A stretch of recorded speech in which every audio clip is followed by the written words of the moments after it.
Hi everyone, it's your daily 10-minute business and finance news wrap for this Tuesday, the 20th of April 2021. Later, the share market pulls back from a 13-month high. But first, let's talk about home prices because NAB has upgraded its price forecasts and it says that it now expects home values across the capital cities in Australia to average an increase of 14.1% this year. And then that growth slowing, but still at about 5.8% in 2022. The thing is, though, around the country, it sees double-digit growth in every capital city for this year. So that includes Perth, an increase of 13.1%, Adelaide 11.2%, Sydney 14%. But the three biggest gainers will include Brisbane, price rises of 15.2% this year, Melbourne 16.2%, and then Hobart almost 20%, 19.1%. So for more, I spoke earlier with NAB Chief Economist, Oster. Alan, the speed of those price gains, do they worry you? And can Australians actually afford to service such high loans? They can service the loans at present because interest rates are so low. What we're really seeing is a very big pickup in first home owners. So it's not as if everybody's out there buying houses on credit. They're not.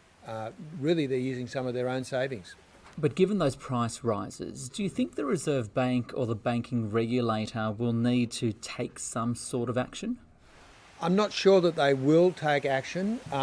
If sort of the increases in house prices continued at current stances, that would be an issue. But what we're actually seeing is record first home owners into the market, very little interest from investors and record lows for the foreigners. So it's not as if credit is sort of superly strong, and it's very much essentially at an owner-occupier level and first-home owners. Anecdotally, we're hearing a lot about affordability within the housing sector and how bad it potentially is. But what are your numbers saying? Our numbers suggest that people can get into the market in terms of the interest rates. And what we're also seeing, one of the key drivers as to why first home owners are in there is interest rates are so low that you can actually quite often now buy a property, get a mortgage, and it's cheaper than if you just rented that same property. So that's a big driver for people to try and get into the market. Alan, finally, overseas buyers used to be a major player in the housing sector. They're now at a survey low. So is there a potential for there to be an oversupply of some dwellings in some markets? And what about the differences between apartments and house prices? Well, there is a potential for differences in different markets, and particularly foreigners at the top end are sort of not there. In terms of the difference between units and houses, there's a very big difference. So, typically what we've got in unit prices across Australia is 5 to 6% increase.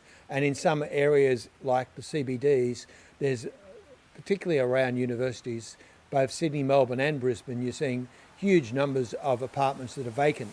So the unit market is very different from the housing market, although, mainly the problems are in CBDs and close to universities rather than more generally apartment markets.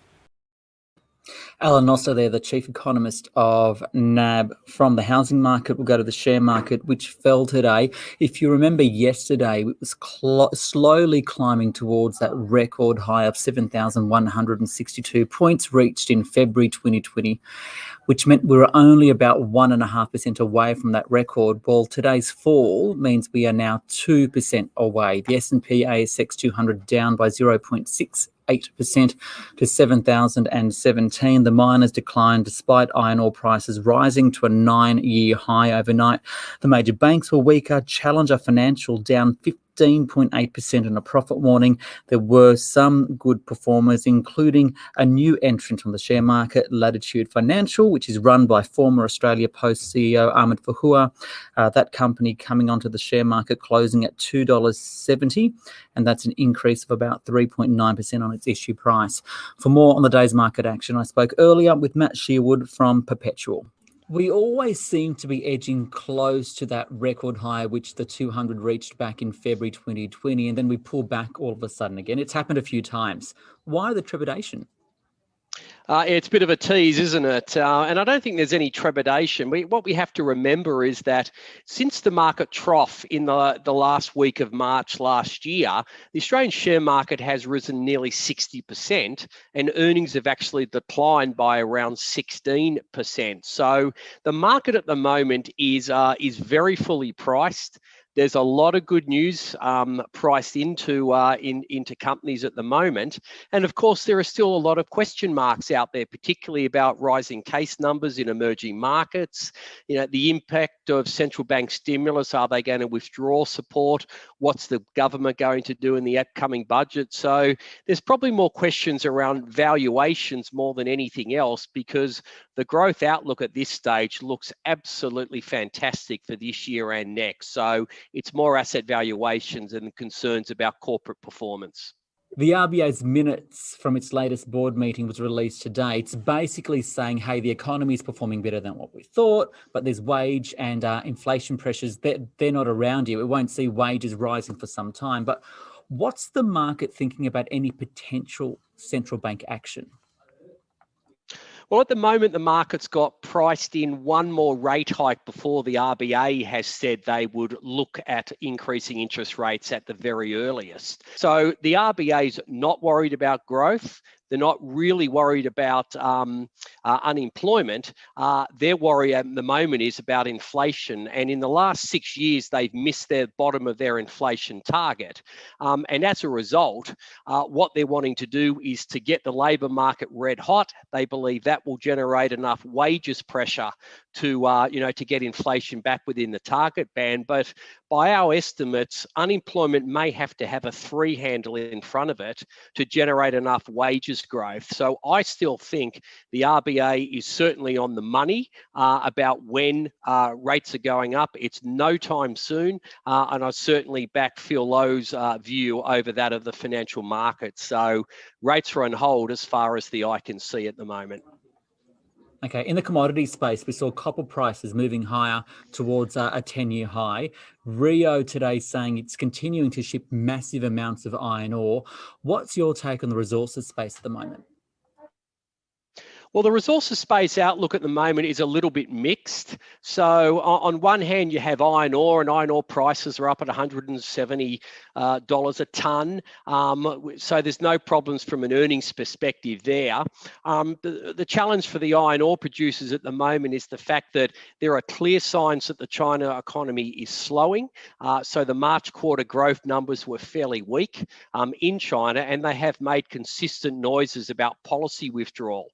Or policy normalisation rather. And so what that suggests to us is that China's growth this year is going to be trend and nothing more. And of course, there's probably going to be a moderation within the real estate market in China. And of course, that's very resource intensive. Now, in contrast to that, you look at something like base metals. Now, base metals are obviously important for industrial processes. They're important in construction. If you want to go to carbon neutrality, then obviously there's going to be a lot of copper that's been required.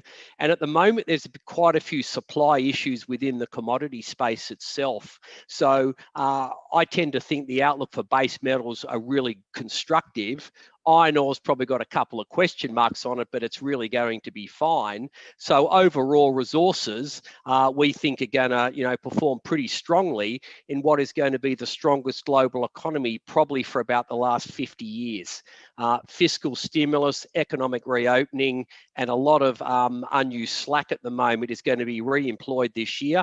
And that is going to be really good for resources demand. And of course, the supply side of the resources space is a bit challenged at the moment, particularly in base metals. Matt Sherwood there from Perpetual. That is SBS On The Money for this Tuesday. I'm Ricardo Gonçalves. You can follow me on Twitter and Instagram at BusinessRicardo. This On The Money stream is provided for informational purposes only. The content in this stream should not be understood as constituting advice or a recommendation. It's not personal advice and it doesn't consider your personal circumstances or objectives. You should contact a licensed professional before making any financial decision.